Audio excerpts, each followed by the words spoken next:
नमस्कार। सप्तऋषि एस्ट्रो सूत्रा में आपका स्वागत। जैसे कि हमने प्रॉमिस किया था कि जेमिनी एस्ट्रोलॉजी का मिनी कोर्स हम लेके आएंगे, वैसे ही हमने रिक्वेस्ट भी किया था। संदीप जी का जो इंट्रोडक्टरी वीडियो था, उनके बाद बहुत रिक्वेस्ट आया कि सर से हम लोग को जेमिनी सीखना है। तो बहुत मुश्किल से सर ने हम लोग के लिए टाइम निकाला है। मैं ज्यादा टाइम वेस्ट ना करके बस एक ब्रीफ देता हूं कि ये मिनी कोर्स आपको इतना नॉलेज जरूर दे देगा कि कैसे जेमिनी एस्ट्रोलॉजी को यूज करना है, और कैसे ये यूज करके जो भी चर दशा है इनका, जो भी राशि दृष्टि है, और किस प्रकार से हम लोग इससे प्रेडिक्शन कर सकते हैं, ये बहुत इंपॉर्टेंट है। आइए हम लोग संदीप जी को बुलाते हैं। Sandeep ji, stage is yours. नमस्कार सूरज भाई, it's a pleasure to be back again. मैंने भी देखा कि भाई आपकी चैनल की ट्रैक्शन रोज बढ़ रही है। लोग जुड़ रहे हैं चैनल से, और ये बहुत अच्छी बात है। और आई एम श्योर कि आने वाले समय में ये एक बहुत बड़ा प्लेटफॉर्म बनेगा लोगों को ज्योतिष सीखने का। और इसमें कोई डाउट नहीं है कि जैमिनी ज्योतिष थोड़ा सा एक जटिल सब्जेक्ट है। और जटिल क्यों है हम आज जानेंगे। ये मैंने जो पूरा जो मिनी कोर्स, जैसा आपने बोला था कि भाई एक मिनी कोर्स बनाया जाए, जी मैंने जी। तीन तीन हिस्सों में बनाया है सूरज भाई। इसलिए क्योंकि बहुत ज्यादा एक साथ भी अगर मिल जाए खाने को तो पचा नहीं पाते हम। और अगर सिर्फ उतनी क्वांटिटी में मिले कि भाई एक बार में हमें इतनी नॉलेज हो कि हम उसको समझ पाए, उसको हम अपनी ज्योतिष में उसको उतार सके, तो इसलिए तीन हिस्सों में ये पूरा एपिसोड रहेगा। पहले एपिसोड में हम कुछ बेसिक्स जो हमें जानकारी होनी चाहिए अगर हम जैमिनी ज्योतिष प्रैक्टिस कर रहे हैं, तो उससे रिलेटेड जो जटिलताएं हैं, जो उसमें चैलेंजेस हैं, उनके बारे में थोड़ा पता हो। सेकेंड पार्ट में फिर हम और डिटेल में जाएंगे। और थर्ड पार्ट में हम 100% कुछ चार्ट्स को लेके उनपे सारे जो हम चीजें पढ़ेंगे तीनों एपिसोड्स में, उनको हम एप्लीकेशन पे उतारेंगे, है ना। तो जी जी। बिना बिना ज्यादा देर किए मैं अपना स्क्रीन शेयर करता हूं, और फिर हम शुरू करते हैं आज का लेसन। सो एकदम। Welcome everybody, welcome. जितने देखने वाले हैं सबको प्रणाम, सबको नमस्कार। आप लोग भी जानकार होंगे ज्योतिष के, आपकी रुचि है ज्योतिष में, ये बहुत बड़ी बात है। हर किसी को ज्योतिष सीखने का एक जन्म में शायद अपॉर्चुनिटी, या मैं कहूँगा ब्लेसिंग्स नहीं होगी। तो मैं समझता हूँ कि भाई जो लोग ज्योतिष आज सीख रहे हैं, ये कहीं पिछले जन्म से कुछ चला आ रहा है, और ये आपको आज इस लेवल पे लेके आया है। तो हम शुरू करते हैं। पहली स्लाइड, मैं सबसे पहले प्रणाम करना चाहूंगा अपने गुरुओं का। श्री के एन राव, उनसे मैं डायरेक्टली नहीं पढ़ पाया, मेरा इतना भाग्य नहीं था। पर मार्क बोनी जी के साथ मैंने स्टडी करी। जैमिनी में मैं क्यों राव साहब का नाम लेता हूं, क्योंकि शायद उन्होंने जितनी रिसर्च करी, जिन्होंने रॉ रिसर्च करी बिल्कुल जैमिनी एस्ट्रोलॉजी को लेके, और उसके जो नियम उन्होंने फिर जैमिनी सूत्रों से निर्धारित किए और उनको लगाया, अनगिनत चार्ट्स पे लगाया, और उसके बेसिस पे उन्होंने अपनी एक किताब भी लिखी है जिसमें जैमिनी और चर दशा के ऊपर, शायद इंट्रोडक्शन के लिए वो बहुत अच्छी किताब है। मैं चाहूंगा भाई अगर आप लोग सीरियस हैं, जो सीरियस हैं, वो जरूर उस किताब को खरीदें। मार्क बोनी साहब से मैंने डायरेक्टली पढ़ा, कई सालों से आज भी पढ़ता हूँ। और उन्होंने जैमिनी सूत्रों की अपनी डायरेक्ट ट्रांसलेशन करी। वाह। तो मेरी जो अपनी सीख है जैमिनी की, वो बोनी साहब से है सबसे ज्यादा। और उन्होंने, बीइंग एन अमेरिकन, उन्होंने संस्कृत के टेक्स्ट को, जो एक सबसे जटिल फॉर्म में है जैमिनी सूत्र, उसको ट्रांसलेट करके उन्होंने फिर समझा, और फिर उस पे उन्होंने रिसर्च करी। रिसर्च का मतलब कि किसी भी सूत्र को लेके कम से कम 20-25 चार्ट्स पे उसको लगाकर देखना कि भाई वाकई कंसिस्टेंटली रिजल्ट्स आते हैं कि नहीं। तो उसके बेसिस पे मैं जो भी शेयर करूंगा आपके साथ वो है। श्रीमती अखिला कुमार मेरी आज की गुरु हैं, जो जैमिनी में स्पेशलाइज करती है। स्थिर दशा पे इन्होंने ऑलरेडी किताब लिखी है राव साहब के साथ।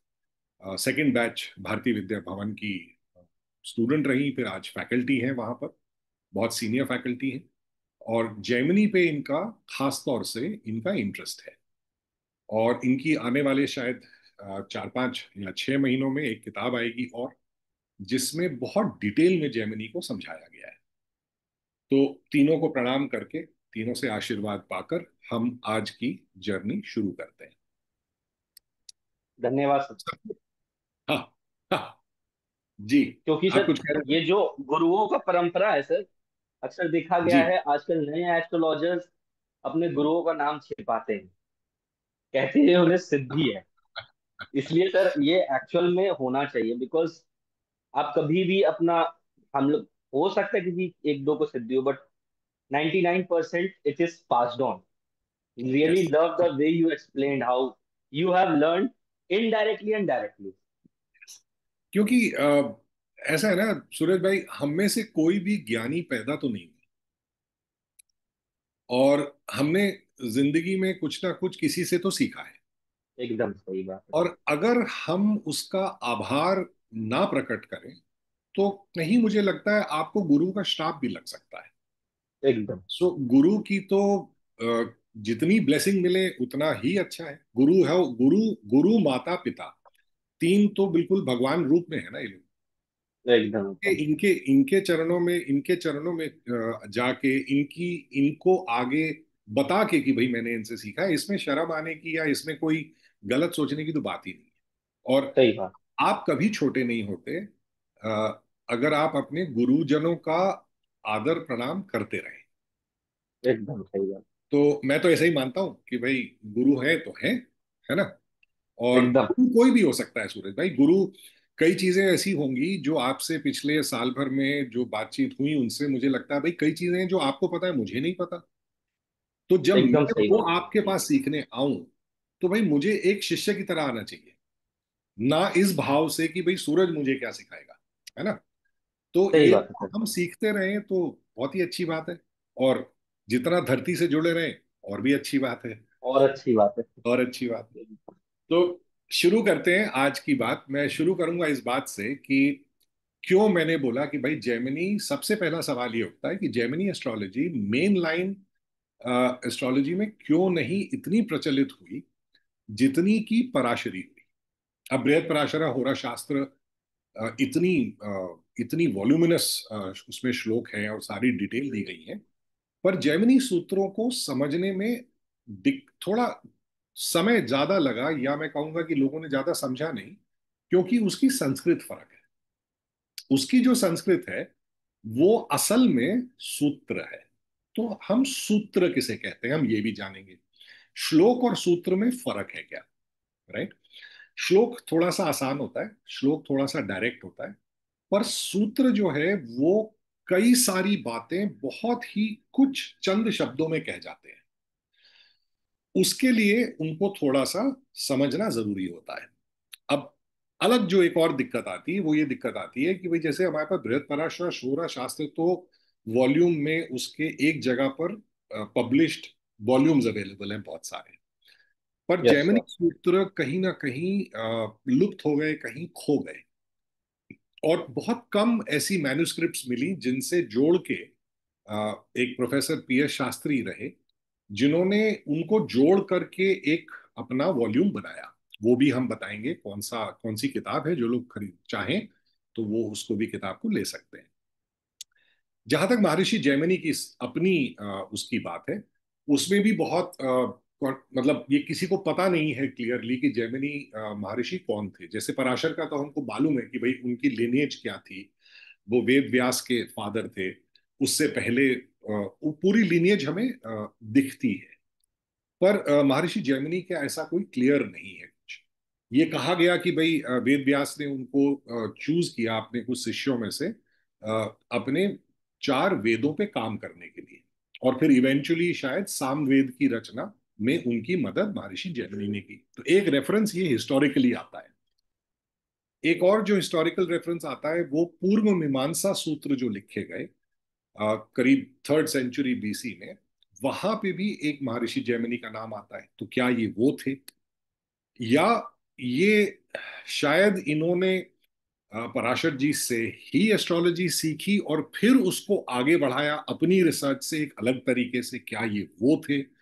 तो अलग अलग कॉन्टेक्स्ट में इनका नाम आता है। राव साहब का भी एक कहना है, ऐसा मैंने मार्क जी से सुना था, कि शायद पराशर और जैमिनी कंटेम्पररीज थे। मतलब पराशर ऋषि एक अलग एस्ट्रोलॉजर थे और महर्षि जैमिनी अलग एस्ट्रोलॉजर थे, और शायद इनके टीचर एक ही थे दोनों के।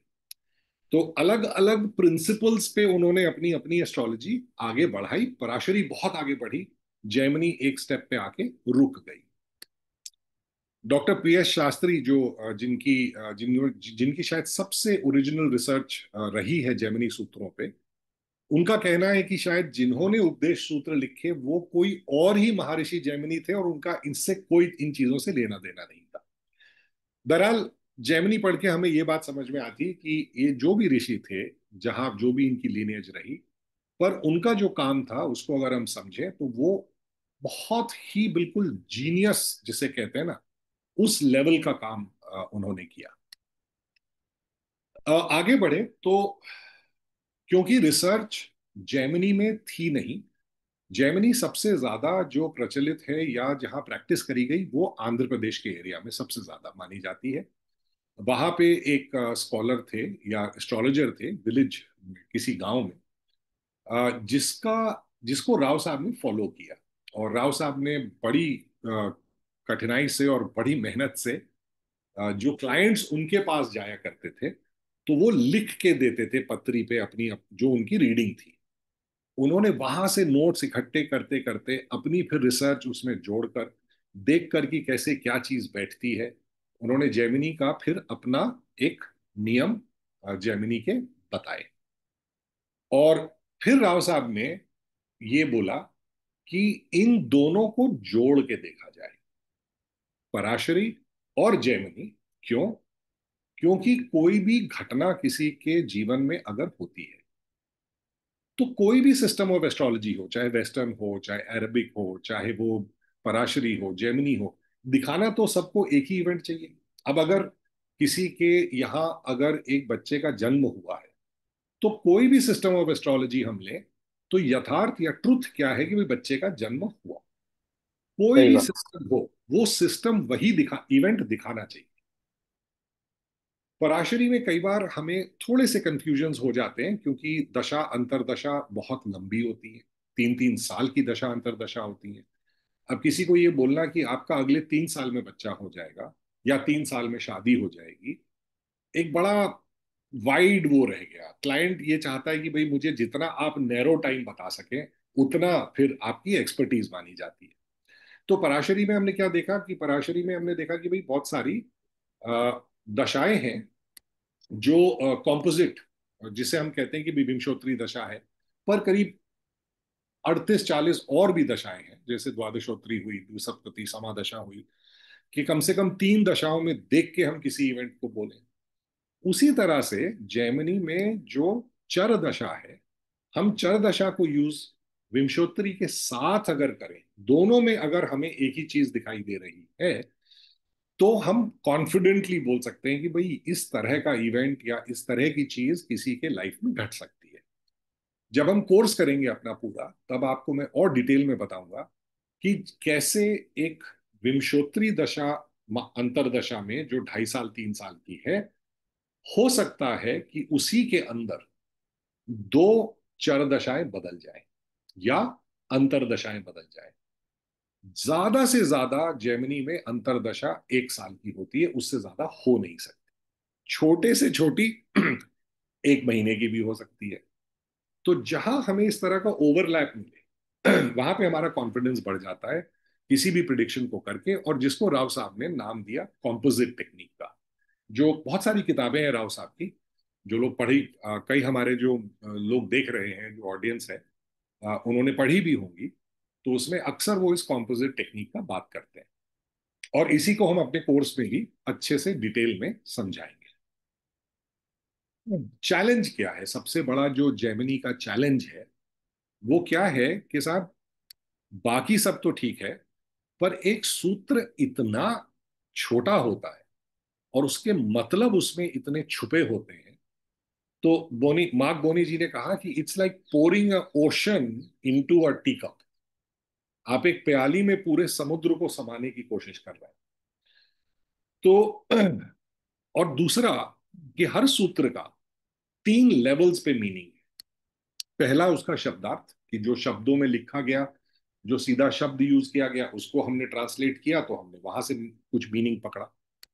अगला है भावार्थ, कि वो उसका उसका कहना चाह क्या रहे। तो सूत्रों में क्या हो जाता है कि जो पिछले 2-3 सूत्र या 4 सूत्र हैं उनसे जुड़ी हुई बात निकल के आती है। हर सूत्र अकेले में अपने आप में इंडिपेंडेंट कई बार नहीं होता। तो पिछले 4 सूत्र पहले जो बात बोली गई थी उसको रेफरेंस देके इस सूत्र में भी जोड़ दिया गया। और लास्ट होता है लक्ष्यार्थ, कि भाई इसका कहने का लक्ष्य क्या है, ये क्या कहना चाह रहे हैं ऋषि। तो हर सूत्र को अगर आप 3 लेवल पे तोड़ें तो इतनी लेयर्स निकल आती है उसकी, कि नॉर्मल ट्रांसलेशन अगर मैं किसी सूत्र का कर दूं तो वो सिर्फ एक बड़ा छोटा सा हिस्सा देके बात खत्म हो गई, पर बाकी बात सारी रह गई। तो इसलिए ट्रांसलेशंस जो हुई या जिस तरह से कमेंट्रीज लिखी गई जेमिनी एस्ट्रोलॉजी के बारे में, वो बड़ी इनकम्प्लीट रही और उसमें रिसर्च भी पूरी तरह हो नहीं पाई। 2 किताबें जो बहुत जो सबसे शायद इम्पोर्टेंट किताबें हैं, एक तो अपना खैर बीवी रमन साहब की जो स्टडीज इन जेमिनी एस्ट्रोलॉजी है, उसमें उन्होंने अपना एक विचार रखा। और एक प्रोफेसर पीएस शास्त्री की है, महर्षि जेमिनी सूत्रम, जो शायद सबसे बढ़िया ट्रांसलेशन और सबसे कंप्लीट ट्रांसलेशन जेमिनी सूत्रों का उन्होंने किया। अगली दिक्कत क्या आती है साहब, कि टोटल मिला के हम जैसे अगर जेमिनी सूत्रों को देखें तो टोटल 4 अध्याय मिले। हर अध्याय में 4 पार्ट हैं, तो 16 सेक्शंस हुए और टोटल मिला के 936 सूत्र हैं टोटल। प्रोफेसर शास्त्री का कहना है कि भाई ये भी जो 936 है इनमें से 2 अध्याय तो बिल्कुल ओरिजिनल है, बाकी अध्यायों में रिपीट हुई हैं चीजें। तो इसलिए हो सकता है कि वो कहीं पे अभ्रंश हो गया है या कहीं बाद में वो चीजें जुड़ी, तो कुछ हमें वहां पे इतना सर्टेनिटी नहीं मिलती। कंपेयर टू बृहद पराशरा होरा शास्त्र, जो आज के तारीख में चाहे वो कोई भी पब्लिकेशन आप ले लें, उसमें करीब 5,700 श्लोक हैं। और जो बहुत पहले एक बृहद पराशरा ओरिजिनल पब्लिश हुई थी बहुत पहले, उसमें 11,000 श्लोक थे। तो हम देख रहे हैं कि हम जैसे जैसे समय बीत रहा है कुछ ना कुछ चीजें कहीं ना कहीं लूज होती जा रही। इसलिए भी जेमिनी सूत्र को समझना, उसको पूरी एस्ट्रोलॉजी उसमें उतार देना बड़ा मुश्किल काम रहा। सबसे बड़ा डिफरेंस, और जेमिनी सूत्र, जेमिनी की जो लोग पढ़ाई करते हैं, जेमिनी के बारे में जिन्होंने सुना है, सबसे बड़ी कंट्रोवर्सी है कि भाई एक जगह पे लिखा गया कारकों के बारे में कि 7 कारक हैं या 8 कारक हैं। सप्तनम अष्टनम वा, वा का मतलब और, या और 7 या 8। अब ये बहुत बड़ी एक दिक्कत समस्या खड़ी हो गई। तो 2 स्कूल ऑफ एस्ट्रोलॉजी बढ़ गए। एक तो राव साहब ने जो अपनी रिसर्च करके बोला कि भाई 7 ही कारक माने जाएंगे, 7 से कारक ज्यादा नहीं माने जा सकते। और एक और स्कूल ऑफ एस्ट्रोलॉजी है जो कहते हैं कि 8 ही कारक हैं। और इसमें डिफरेंस इसलिए रहा क्योंकि महर्षि जैमिनी ने इसमें पराशर ने भी और जैमिनी ने भी बहुत ज्यादा इसमें डिफाइन नहीं किया इसको, कि कब क्या लेना है, कैसे लेना है। इसमें राव साहब की बहुत ब्रेकिंग रिसर्च रही जो उन्होंने पब्लिश करी जर्नल ऑफ एस्ट्रोलॉजी में बहुत पहले। उसमें उन्होंने कहा कि बड़ा सिंपल है। ऋषियों ने ये बोला कि जो डिग्रीज के बेसिस पे आप डिसाइड करेंगे कि कितने कारक होंगे, और अगर सेम डिग्रीज पे 2 प्लैनेट हैं तो उनको जो है फिर आप 8वां कारक आपको लेना पड़ेगा। तो राव साहब का कहना यह था कि भाई अगर हम मैथमेटिकल कैलकुलेशन करें, जो कि आज के बहुत से एस्ट्रोलॉजर्स गणित में बहुत ज्यादा जाते नहीं है, सूर्य सिद्धांत शायद लोगों ने नहीं पढ़ा होगा, कि भाई पहले भी और आज भी डिग्रीज, मिनट्स और सेकंड्स, 3 चीजों में किसी भी लॉन्गिट्यूड को नापा गया। आप वहां तक कैलकुलेशन कर सकते हैं। इसका मतलब ये देखना, और राव साहब की रिसर्च ने ये दिखाया, जिन्होंने पता नहीं शायद 50-60 हजार चार्ट्स देखे होंगे अपनी लाइफ में या ज्यादा भी, कि ये बड़ा रेयर कभी एक फिनोमिना होगा जब सेकंड्स भी प्लैनेट के सेम, कि भाई डिग्री भी वही है, मिनट भी वही है, सेकंड्स भी वही है, दो प्लैनेट बिल्कुल इस तरह बैठे हैं। तो बोले अगर मैं उसको प्रिमाइस लेता हूं, तो बोले उसके बेसिस पे कोई डाउट नहीं रह जाता कि 7 कारक ही बहुत है, 7 कारक से ज्यादा हमें लेने की जरूरत नहीं पड़ती 99.9% ऑफ द केसेस में। कोई एक केस कभी, कोई लाखों में एक केस अभी आ गया तो आ गया, तो बात अलग है। तो हम 7 कारक पे काम करते हैं, हम 8 कारकों पे काम नहीं करते। मैं राव साहब की स्कूल को फॉलो करता हूँ, उन्हीं से जो सिद्धांत है उनके बेसिस पे मैंने भी एस्ट्रोलॉजी सीखी, और उसी पे जेमिनी पे मैं भी उसको यूज करता हूँ। अगला पॉइंट जो शायद सबके लिए बड़ा इंपॉर्टेंट है, कि भाई जेमिनी और पराशरी में मूल फर्क क्या है, ऐसा क्या डिफरेंस है दोनों में आपस में। तो उसको एक बार पहले हम थोड़ा देखते हैं, पराशर में और जेमिनी में। पहला डिफरेंस जो आता है कि पराशर में हम देखते हैं कि जो दृष्टियां होती हैं वो ग्रह एक दूसरे के ऊपर दृष्टि डालते हैं, चाहे सातवीं हो, चाहे चौथी हो, पांचवी हो, 10वीं हो, एक्सेट्रा। जेमिनी में ग्रह दृष्टि नहीं डालते, राशियां दृष्टियां एक दूसरे को देती हैं। तो अगर कोई ग्रह उस राशि में बैठा है, जो राशि दूसरी राशि को दृष्टि दे रही है, तो हम उस ग्रह की दृष्टि मानेंगे। पर जो जैमिनी दृष्टियां हैं, सातवीं दृष्टि, चौथी दृष्टि, इस तरह से नहीं, इसका अपना नियम है राशि दृष्टि का, वो आज हम करेंगे इसके बाद। फिर पराशर में हमने देखा स्थिर कारक है, भाई अब मार्स है तो मार्स अग्रेशन है, मार्स एक्शन है, वगैरह वगैरह हम कहते हैं। मून है तो मून कंपैशन है, मदर है। इस तरह से हम अलग अलग स्थिर कारक दिए गए हर ग्रह को। जैमिनी में स्थिर कारक तो है ही, लेकिन चर कारक उन्होंने ऐड किए। तो हमारे पास अब दो टूल्स आ गए जेमिनी में कंपेयर टू पराशर। हमारे पास चर कारक भी है, और हमारे पास स्थिर कारक तो है ही। जैसे कि एक और आगे हम इसके बारे में और डिटेल में जानेंगे, पर आपको एग्जांपल दे दूं कि जुपिटर को हमने पुत्र पुत्र कारक माना इन पराशरी एस्ट्रोलॉजी, कि भाई फिफ्थ हाउस का कारक कौन है, बच्चों का, बच्चों का कारक जुपिटर है। वो भाव कारक हुआ, स्थिर कारक नॉलेज विजडम का हुआ। यहां पे भी हम जुपिटर को वो फंक्शन देंगे, पर मान लीजिए एज अ चर कारक हो सकता है कि वीनस चर कारक पुत्र कारक बन जाए। तो हमारे अच्छा। पास दो कारक, अब हम दो जगह से उसको देख सकते हैं कि भाई ये टाइमिंग ऑफ इवेंट में अगर जुपिटर देख रहा है, या अगर वीनस पुत्र कारक बना है, या शनि पुत्र कारक बना है, तो वो भी वही काम कर सकता है जो जुपिटर करेगा। आगे चलें, तो दशाएं सारी ग्रहों पे बेस्ड है। आपकी मंगल की दशा आएगी, बुध की दशा आएगी, राहु की दशा आएगी, वगैरह वगैरह। यहां पे जो दशाएं हैं वो भी राशियों की हैं।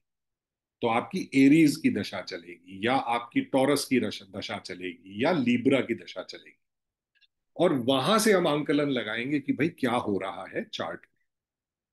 अगला डिफरेंस, दशा सारी नक्षत्र बेस्ड है यहाँ पर, कि भाई हम मून का नक्षत्र देखते हैं कि हमारा चंद्रमा किस नक्षत्र में है, और उस नक्षत्र के बेसिस पे हम कहते हैं भाई यहां से दशा शुरू होगी और ये सीक्वेंस चलेगा। जेमिनी में राशि दशा है, जो हमेशा लग्न की दशा से ही शुरू होती है। जो आपका लग्न है वही आपकी पहली दशा होगी, और वहां से फिर उसकी काउंटिंग का मेथड है। वो मेथड जब हम कोर्स करेंगे तो उसमें हम डिटेल में बताएंगे। वहां से दशाएं फिर चालू होती हैं। लास्ट डिफरेंस हम एक बड़ा इंटरेस्टिंग पराशरी में यूज करते हैं, और करना भी चाहिए, जो भवत भवम का एग्जाम्पल है, कि भाई तीसरे से तीसरा, पांचवे से पांचवा, पांचवे से पांचवा नवम हो गया। तो अगर फिफ्थ हाउस अगर बच्चे का है, तो क्योंकि भवत भावम नाइन्थ है, तो भाई उसको भी हम मानते हैं कि वो भी लॉर्ड उसका केपेबल है, या प्लैनेट वहां जो बैठे केपेबल है एक बच्चा देने में। यहाँ पे भवत भावम की जगह यहाँ पे भाव पदों का इस्तेमाल होता है। तो भाव पद जो है वो वही काम करने की क्षमता रखते हैं जो वो भाव करने की क्षमता रखता है। पर यहाँ पे भाव पद का निर्धारण जो है वो एक अलग तरीके से होता है। सबने शायद सुना ही होगा, बहुत से हमारी ऑडियंस ने भी सुना होगा अरूढ़ा लग्न के बारे में। अरूढ़ा लग्न की बहुत चर्चा होती है यस सर। अष्टमी में। तो अरूढ़ा लग्न क्या है? वो लग्न का पद है, इसी तरह से हर भाव का पद है, और वहां से भी हर चीज देखी जाती है। तो राइट। इस बार हम लास्ट में जो पॉइंट आता है कि हम जब पराशरी में किसी चीज को, दृढ़ कर्म को देखना चाहते हैं, तो हम कहते हैं भाई हमें लग्न से ये चीज दिखाई दे रही है, चाहे वो जो भी, एक मान लीजिए धन भाव दिखाई दे रहा है या कोई भी भाव हमें बहुत एक प्रोमिनेंट दिखाई दे रहा है, तो हम कंफर्म करना चाहते हैं कि भाई चंद्र लग्न से वही हो रहा है कि नहीं हो रहा है। कुछ लोग सूर्य लग्न से भी देखते हैं, कुछ लोग नहीं देखते। कारक लग्न का बताया गया कि भाई किसी भी कारक से उतने भाव दूर जाके आपको जरूर देखना चाहिए। उदय लग्न देखिए, चंद्र लग्न देखिए, कारक लग्न देखिए, तीनों से अगर आपको सिमिलर पैटर्न आ रहा है तो वो चीज उतनी ज्यादा दृढ़ होती जाती है। जैसे हम कहते हैं कि साहब दृढ़ कर्म है, अदृढ़ कर्म है और दृढ़ अदृढ़ कर्म है, तीन तरह के कर्म बताए गए प्रारब्ध में। प्रारब्ध जो हमारा जीवन है इस वक्त, तो इनमें दृढ़ता का निश्चय करना कि भाई ये घटना तो घटेगी ही किसी के साथ या इस दशा में अगर वो चीज होगी तो क्या वो इन तीनों लग्नों से दिखाई दे रहा है। और लास्ट में दशा लग्न तो खैर बहुत इंपॉर्टेंट है ही। चार लग्न हमारे पास पराशरी में हैं जो कॉमन यूज में आते हैं। क्या जेमिनी में भी इस तरह से अलग अलग लग्न हैं क्या किसी चीज को देखने के लिए? जी हाँ। जेमिनी में आप सरप्राइज्ड होंगे, उदय लग्न तो है ही, खैर सब वो तो कॉमन है। दशा लग्न बहुत इंपॉर्टेंट है। दशा लग्न क्योंकि जिस राशि की दशा चलेगी उसका लग्न बना के ही चार्ट देखा जाता है उस दशा के लिए। फिर एक चीज है कराकांक्ष लग्न, जिसके बारे में महर्षि जैमिनी ने भी और बृहद पराशरा होरा शास्त्र में भी इसके बारे में लिखा हुआ है। आरूढ़ा लग्न हमने बात करी, आरूढ़ा लग्न बन जाता है अपने आप में। आत्म कारक जो चर कारक हुआ, और उसके बारे में हम समझाएंगे डिटेल में इसी अगले एपिसोड में। आत्म कारक को भी लग्न बना के हम पूरे चार्ट की प्रॉमिस को देख सकते हैं। फिर स्वांश लग्न है एक और, जो कि नवांश पे आधारित है। तो D1 से हट के हम नवांश में चले जाते हैं और नवांश से फिर एक बार चार्ट को देखने की कोशिश करते हैं। और लास्ट में उपपद लग्न बताया गया। उपपद लग्न 12वें भाव का लग्न है, और तमाम आपकी मैरिज, फैमिली लाइफ के बारे में जो जो भी हमें निर्धारण करना है, कोई भी पैटर्न, वो उपपद लग्न से देखा जाता है। तो इसमें आप देखिए कई ज्यादा लग्न है। कई ज्यादा लग्न होने से मतलब आप एक चीज को 6 तरीकों से देख रहे हैं कि भाई कितना पक्का प्रॉमिस है किसी चीज का। तो अपने आप में मैं कहूं कि साहब, एक तरह से देखा जाए सूरज भाई, तो जैमिनी अपने आप में संपूर्ण है।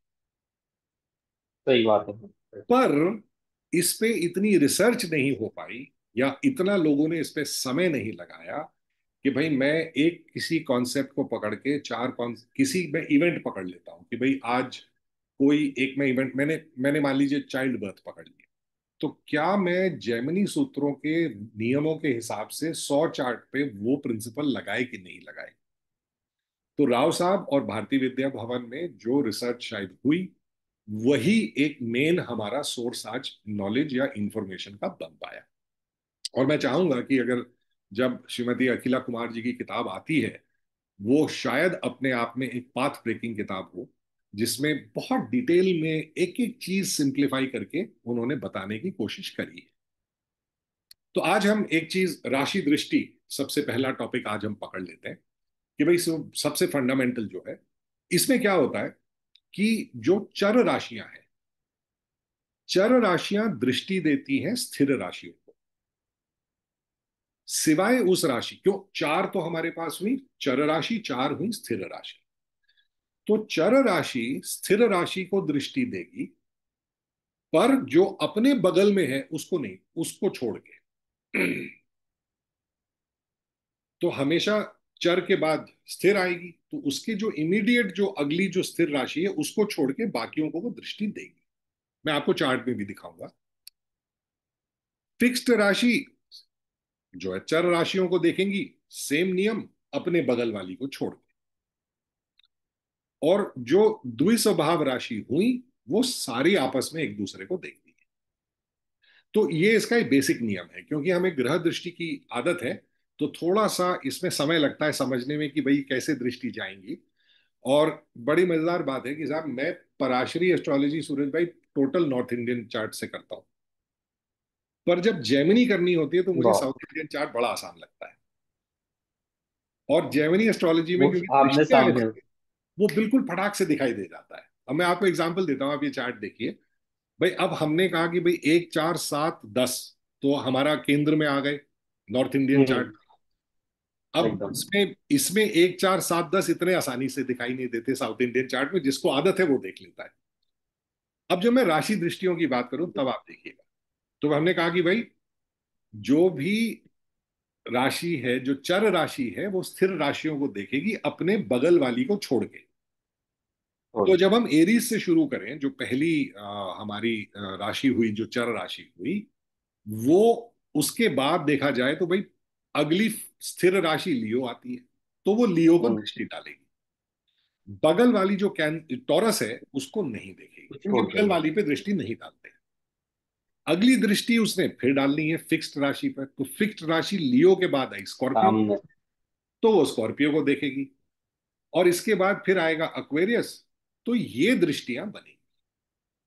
तो हम ये कहेंगे कि भाई बन। जो ग्रह, या जब हम चर कारक के बारे में पढ़ेंगे और जानेंगे कि इनके संबंध भी इन्हीं दृष्टियों में बनते हैं, तो हम कहेंगे साहब मून और राहु, चंद्रमा और राहु का संबंध शनि के साथ है, या मंगल और मून का संबंध और राहु का संबंध बन रहा है। और अक्वेरियस में क्योंकि कोई ग्रह नहीं है, तो मून और राहु अक्वेरियस पे दृष्टि डाल रहे हैं।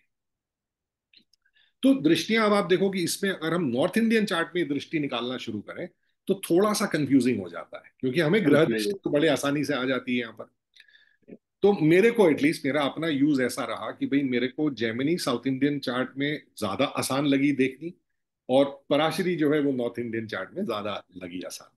पर खैर, जिन लोगों को साउथ इंडियन चार्ट की आदत है, आई एम श्योर उनको दिक्कत नहीं होगी, वो दोनों ही काम कर लेते होंगे। मैंने शायद इस तरह से सीखा तो इसलिए मेरे लिए ये आसान रहा। तो आने वाले एपिसोड्स में भी मैं दोनों ही चार्ट दिखाऊंगा, साउथ इंडियन और बहुत बढ़िया रहेगा सर। जिससे कि दोनों को, जो जिस चार्ट को देखता है उसको हम्म। आसानी रहे। और उसमें हम कारकों का खेल दृष्टियों से कैसे होता है वो हम जरूर देखेंगे। आज हम पहला एपिसोड यही खत्म करेंगे, क्यों? क्योंकि बेसिक्स हम समझ लें, राशि दृष्टियां लगाना हम थोड़ा सा कुछ समय जब तक अगला एपिसोड आता है तब तक हम प्रैक्टिस कर लें। क्योंकि एक बार आपने राशि दृष्टियां पकड़ ली तो बाकी संबंध अपने आप फिर बनाने बड़े आसान हो जाते हैं। तो जो लोग एकदम। नॉर्थ इंडियन चार्ट यूज करते हैं वो अपने नॉर्थ इंडियन में उसको बिठा के देखें, जो लोग साउथ इंडियन से कंफर्टेबल हैं वो लोग उसमें बिठा के देखें। तो अगली बार हम जब आएंगे तो हम चर कारक कैसे निर्धारित होते हैं और उनका क्या फंक्शन है ये समझेंगे, क्योंकि ये स्थिर जरूर। कारक से अलग है, ये यूनिक है जेमिनी के लिए। अगला हम ये भी देखेंगे कि अलग अलग लग्न जो हमने बात करी उनको निर्धारित कैसे करना है, वो कैसे आइडेंटिफाई होते हैं कि भाई उदय लग्न और कारकांश लग्न में क्या फर्क है, स्वांश लग्न कौन सा है, अरूढ़ा लग्न कैसे निकालूं, एक्सेट्रा। और उसमें हम एग्जाम्पल से बताएंगे कि भाई इस तरह से आप ये वाली चीज निर्धारित कर सकते हैं।